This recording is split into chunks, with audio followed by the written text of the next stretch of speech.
계속해서 에스겔 묵상하고 있습니다. 오늘 에스겔서 13장의 내용은 거짓 선지자에 대한 언급과 그들의 마지막 종말에 대한 말씀이 기록되어 있습니다. 특별히 17절부터 거짓말로 예언하는 그 여자들의 실상에 대해서 자세히 기록되어 있고, 또 그들이 결국에는 그 허탄한 묵시를 보이지 못하게 하기 위해서 하나님께서 그 모든 전보는 능력들도 다 사라지게 할 것이다, 이렇게 말씀하고 계십니다. 특별히 13장 1절에 여호와의 말씀이 내게 임하여 이르시되라고 하는 이 표현은 에스겔서를 읽는 우리에게 아주 익숙한 말씀입니다. 이때 그 하나님의 묵시가 아닌 다른 묵시를 따라서 자기 식대로 자기의 마음대로 예언하는 자들이 있었기 때문에 에스겔 선지자를 통해서 이것이 하나님의 말씀이다라고 들려진 그런 말씀임을 확실히 해주는 말씀이죠. 오늘 특별히 13장 2절에 보면 에스겔에게 경고의 말씀을 주시는데, 그것이 바로 자기 마음대로 예언하는 자, 즉 거짓 선지자들에게 향한 경고의 말씀이다라고 시작하고 있습니다. 3절에 보면 주 여호와의 말씀에 본 것이 없이 자기 심령을 따라 예언하는 자들이다 그랬어요. 하나님께서 들려주신 것이 아니고 자기 마음대로 자기의 심령을 따라 예언하는 자들, 이런 선지자들은 어리석은 선지자요 거짓 선지자다, 이렇게 이야기합니다. 그리고 결론적으로 이런 선지자들에게 화가 임할 것이다 라고 이야기하죠. 우리 한국에서도 제가 젊었던 시절 20대 초반이었을 때 예언하는 사역이 유행이었었어요. 마치 유행처럼 번져 나갔는데요, 어떤 사람들은 하나님의 음성으로 들려진 예언이 아닌 경우도 있었어요. 그런데 이렇게 예언하는 이유가 뭐예요? 인기 때문에 그래요. 사람들이 자기 말을 들어주는 것을 너무나도 좋아하기 때문에 하나님께서 직접 말씀하시지도 않았음에도 불구하고 자기 마음대로 자기의 심령에 옳은 대로 예언하는 사람들이 있었다는 거예요. 그래서 사람들이 그 말에 귀 기울여주고 자기 말을 따라주고 또 자기에게 물질적으로 헌신해주고 또 그렇게 자기의 말하는 것에 대해서 귀 기울여주는 것들을 너무나도 좋아했고 사랑했기 때문에 거짓된 예언들을 일삼는 사람들이 많았습니다. 특히 기도원 원장이라고 하면서 잘못된 예언들을 선포하고 사람들에게 더 많은 돈을 가져오게끔 하는 그런, 사실 지금으로 얘기하면 무당 점 보는 것과 다르지 않았다는 거예요. 여러분, 무당들이 점 보는데 특징이 있어요. 돈을 적게 가져오면 그 사람에게 듣기 좋은 이야기를 해주지 않습니다. 그런데 그 사람들이 돈을 많이 가져오잖아요. 돈을 많이 내면 낼수록 그 사람에게 좋은 점괘를 이야기해주고 좋은 이야기들을 해줘요. 그런데 오늘 이스라엘에게도 이러한 사람들이 존재했다는 거예요. 자기의 두 옹큼의 떡과 먹을 것을 위해서 이 사람들은 그 사람들이 듣기 좋은 이야기들을 해냈다는 거예요. 그래서 지금 상황이 하나님의 심판 중에 있는데도 불구하고 평강하다, 지금 상태가 좋다, 너희가 망하지 않을 거다 해서 그들의 듣기에 좋은 이야기들을 해줬다는 이야기예요. 그런데 이런 자기 마음대로 예언하고 자기 심령을 따라 예언하는 어리석은 선지자들에게 화가 있을 것이다, 이렇게 얘기합니다. 그리고 이런 거짓 선지자들을 성경에서 어떻게 표현하고 있냐면 4절에 황무지에 있는 여우 같으니라, 이렇게 기록하고 있어요. 성경의 여우는 아주 이기적인 동물입니다. 그래서 이 성이 무너지든 황폐해지든 이런 거랑 상관없이 그 황폐한 곳을 돌아다니면서 먹이를 찾는 동물이 대표적으로 이 여우예요. 그리고 먹이를 찾는 행위들을 할 때에 성벽이 무너지든 포도원이 허물어지든 상관이 없어요. 무조건 뒤지는 거예요. 여러분, 산짐승들이 여러분들이 열심으로 가꾼 밭에 가끔씩 출몰하잖아요. 특히 멧돼지 같은 경우가 어때요? 들어와서 모든 것을 다 헤집어 놓잖아요. 그러니까 이 멧돼지의 습성은 뭐예요? 먹을 것을 찾는 데만 혈안이 돼 있어요. 그러니까 밭을 얌전히 두질 않아요. 온데 다 파헤쳐 놔요. 또 울타리를 쳐놓은 것들을 다 헤집어 놔요. 그래서 멧돼지가 한번 다녀가잖아요. 예, 그 밭은 거의 쓸모가 없을 정도로 그렇게 만들어져 있어요. 마찬가지로 이 여우도 그러합니다. 우리가 잘 아는 아가서를 읽다 보면 아가서 2장에 솔로몬이 이렇게 노래하죠.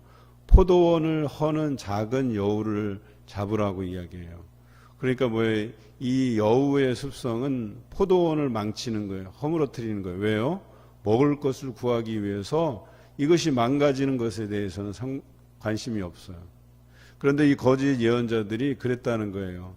사람들이 어떻게 되든 상관없어요. 자기가 먹을 것을 얻기 위해서, 인기를 얻기 위해서는 잘못된 예언도 마음대로 선포해버려요. 그리고 자기 이익을 취하는 자들이에요. 이런 어리석은 선지자들에게 화가 있을 것이라고 말씀하고 계셔요. 또 여우에 대해서 예레미야 애가 5장에 또 기록되어 있어요. 어떻게 기록되어 있습니까? 시온의 황폐한 곳을 돌아다니는 그 여우에 대해서 기록하고 있어요. 그러니까 황폐한 곳에 출몰하는 동물 중에 하나가 이 여우예요. 그래서 이 여우 같은 거짓 선지자들이 종말을 얻을 것이다. 이렇게 이야기하고 있습니다. 그리고 6절에 기록된 것처럼 그들은 여호와가 보낸 자가 아니라라고 분명히 언급하고 있습니다. 7절에 보면 너희가 말하기는 여호와의 말씀이라 하여도 내가 말한 것이 아닌즉 어찌 허탄한 묵시를 보며 거짓된 점괘를 말한 것이 아니냐라고 말씀하세요. 결과적으로 하나님께서 이들을 보낼 일이 없고 또 보낸 경험이 없기 때문에 이들은 결과적으로 거짓된 것을 말하는 사람이다라고 언급하고 있는 거죠. 그래서 13장 1절의 말씀이 중요한 거예요. 여호와의 말씀이 내게 임하여 이르시되. 에스겔은 자신의 안위를 위해서 예언한 사람이 아니에요. 하나님께서 말씀하셨기 때문에 그것이 나의 이익과 부합되든 부합되지 않던 이거와 상관없이 하나님께서 자신에게 들려주신 말씀을 정직하게 사람들에게 전달했다는 거예요. 그런데 그렇지 못한 거짓 선지자들은 자신의 이익을 위해서 하나님께서 주신 말씀이 아닌데도 불구하고 자기 마음대로 자기의 심령에 오른 대로 예언했다 이렇게 표현하고 있는 것이죠. 이런 거짓 선지자들에 대한 하나님의 결론적인 말씀은 8절에 나와 있습니다. 그러므로 주 여호와께서 이와 같이 말씀하셨느니라 너희가 허탄한 것을 말하며 거짓된 것을 보았은즉 내가 너희를 치리라 이렇게 분명히 말씀하고 있죠. 이것이 거짓 선지자들에게 종말입니다. 이들이 허탄한 묵시를 보며 거짓된 것을 점쳤기 때문에 결과적으로 이들이 하나님의 백성의 공회에 들어오지 못하게 되고 이스라엘의 호족에도 기록되지 못하게 되고 이스라엘 땅에도 들어오지 못하게 되는 그런 형벌을 받게 될 것이다 라고 하나님께서 말씀하십니다. 여러분 여기에 힌트가 있어요. 이스라엘 땅에도 들어가지 못하게 하리라고 말씀하시잖아요. 지금 이들은 포로기에 있단 말이에요. 그들의 땅이 없단 말이에요. 그런데 이스라엘 땅에도 들어가지 못하게 하리라고 하는 이 말씀에는 희망이 담겨져 있어요. 그들이 빼앗겼던 땅이지만 다시 그 땅으로 돌아올 것에 대한 암시가 여기 포함되어 있다라고 하는 것이죠. 저는 9절의 말씀 묵상하면서 이것이 하나님의 계획이구나. 다시금 그들이 돌아오게 하시겠구나. 그 호족의 기록이 끊어지지 않도록 하나님께서 인도하시겠구나. 그들의 땅으로 결국 돌아오게 하실 거구나 라고 하는 그런 하나님의 계획을 발견하게 되었다는 것이죠. 10절에 거짓 선지자들의 예언은 이렇습니다. 자기 백성을 유혹하여 평강이 없으나 평강이 있다 함이라. 어떤 사람이 담을 쌓을 때 그들이 회치를 한다 그랬어요. 여러분 지금 그들의 상황은 평강이 없는 상황이에요. 포로로 끌려가서 그들의 적어도 70년간은 이런 포로기를 보내야 했기 때문에 평강이 없는 상황임에도 불구하고 평강이 있다고 이야기하는 사람들이에요. 여기 회칠이라고 하는 것은 성경에 보면 회칠한 무덤 같다라는 표현을 많이 하잖아요. 그러니까 겉은 화려하게 채색이 되어 있는 거예요. 그런데 그 안을 들여다보면 사람이 뼈가 가득하고 사망이 가득하고, 또 이 회칠한 담벼락은 뭐예요? 겉으로 볼 때 사람들에게 여러분 아무런 문제가 없을 것입니다. 여러분 이렇게 회칠한 담벼락처럼 여러분 견고할 것입니다. 흔히 우리가 담벼락을 볼 때 이 담벼락이 원색적으로 드러난 담벼락도 있어요. 우리가 볼 때 야, 이거는 건드리면 무너지겠구나라고 할 만한 그런 담벼락들이 있어요. 다 부식이 되고. 그런데 거기다 칠을 해버리잖아요. 그러면 부식된 것들이 잘 안 보여요. 그러니까 겉으로는 화려해 보여요. 그래서 그 화려한 그 담벼락을 손으로 치거나 발로 차면 그냥 구멍이 뚫리거나 무너져 내리는 담벼락도 있다는 거예요. 그러니까 회칠을 했다라고 하는 것은 뭐예요? 당장에 이 담벼락에는 희망이 없어요. 소망이 없어요. 그런데 색을 칠해서 그것을 과장해 버려요. 안전한 것처럼. 대표적으로 예레미야 28장에 보면 하나냐가 등장을 하죠. 이 거짓 선지자 하나냐는 어떤 예언을 했어요?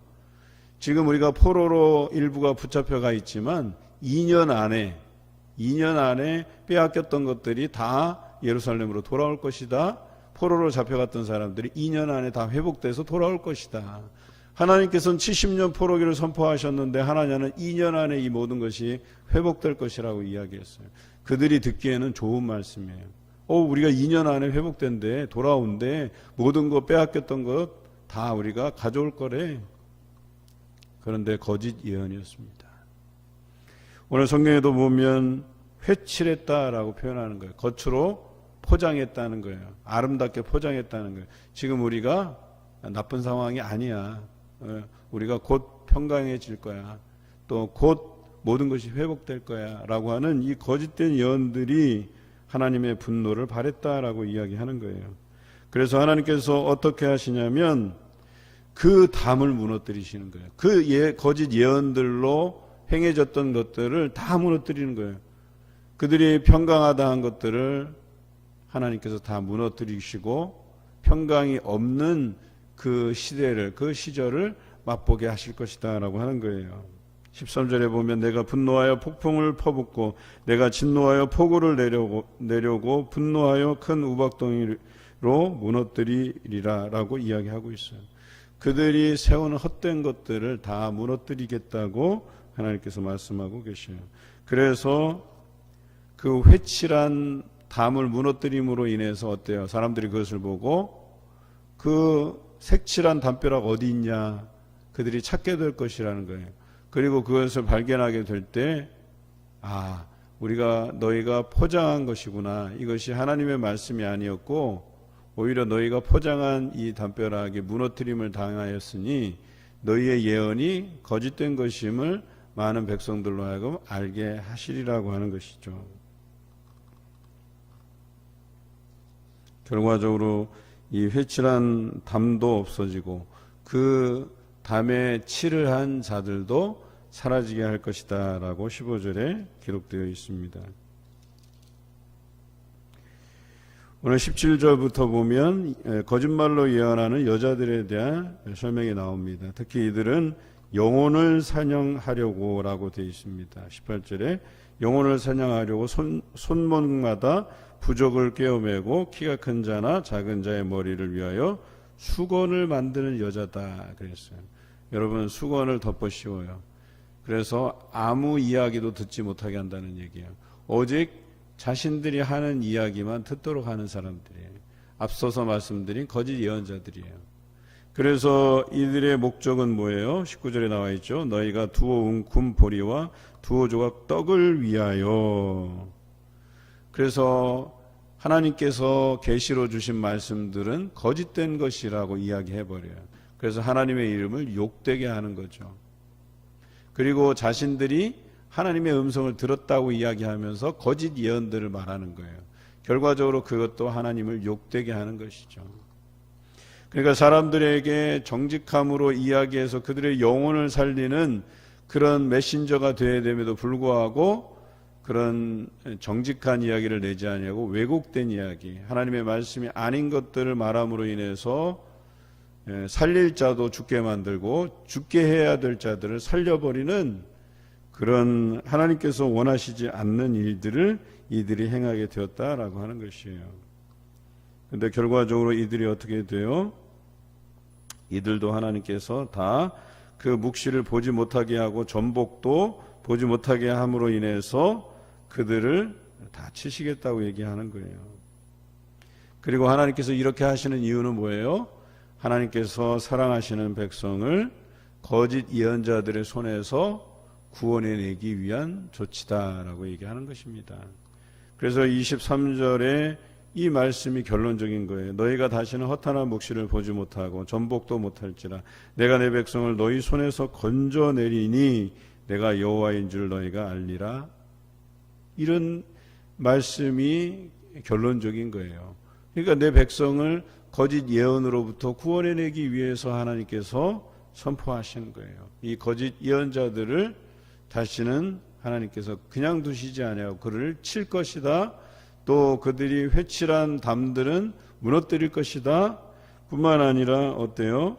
이런 점치는 자들, 두어 웅큼 보리와 두어 조각의 떡을 위해서 자신의 이익을 위해서 잘못된 예언들을 하는 이들에게 다시는 묵시를 보지 못하고 점을 칠 수 없게끔 만들어서 당신의 백성들을 그들의 손에서 건져내실 것이다 라고 하는 것이 오늘 결론적인 하나님의 말씀입니다. 여러분, 하나님의 말씀에 귀 기울여야 돼요. 그저 우리가 혹하는 것은 뭐냐면 이 말씀을 통해서 주신 그 하나님의 계시들을 우리가 묵상해 내는 삶이 중요한데 그렇지 아니하고 허탄한 것에 귀를 기울여요. 이게 하나님의 말씀이야, 이것이 하나님의 뜻이야 라고 하면서 이야기하지만 결과적으로 자기 심령에 또 자기 마음에 그냥 우러나는 마음으로 주는 예언들, 거짓 예언들에 귀 기울이기 쉽다는 거예요. 그런데 여러분, 그럴 필요가 없어요. 우리가 말씀을 묵상해 가며 그 말씀 안에서 주신 이것이 2000년 전에 우리에게 주신 말씀이라 할지라도 이것이 오늘날에도 우리에게 다가오는 오늘 현재성을 가지고 바로 내 옆에서 우리에게 속삭이시는 하나님의 말씀임을 기억해내야 됩니다. 물론 예수 그리스도 그 이전에도 하나님께서 예언자들을 통해서 말씀하셨어요. 또 하나님께서 직접 말씀하시기도 하셨어요. 그리고 이어서 아들이신 예수 그리스도를 통해서도 말씀하세요. 오늘날에는 어떻게 말씀하세요? 성령님의 감동을 통해서 우리에게 말씀하고 계셔요. 오늘 거짓 선자들의 종말을 바라보며 그 백성에게 새로운 계획이 있으신 그들의 어리석은 그 거짓 예언으로부터 그들을 꺼내어서 하나님의 말씀에 귀 기울이게 하시는 하나님의 섭리를 발견하게 됩니다. 여러분, 그렇습니다. 영적인 안목이라고 하는 것은 여러분이 하나님의 말씀에 귀 기울일 때 생겨나요. 성령을 통해서 여러분들이 말씀에 더 깊이 빠지게 하고 또 그 말씀에 순종하게 되고 결과적으로 잘못된 예언들에서 떠나서 오직 하나님의 말씀으로 살아가는 그런 우리의 삶이 되게 하신다라고 하는 이 말씀을 기억하시고 오늘도 하나님의 말씀에 의지하며 살아가시는 여러분 되시기를 주님의 이름으로 기원합니다.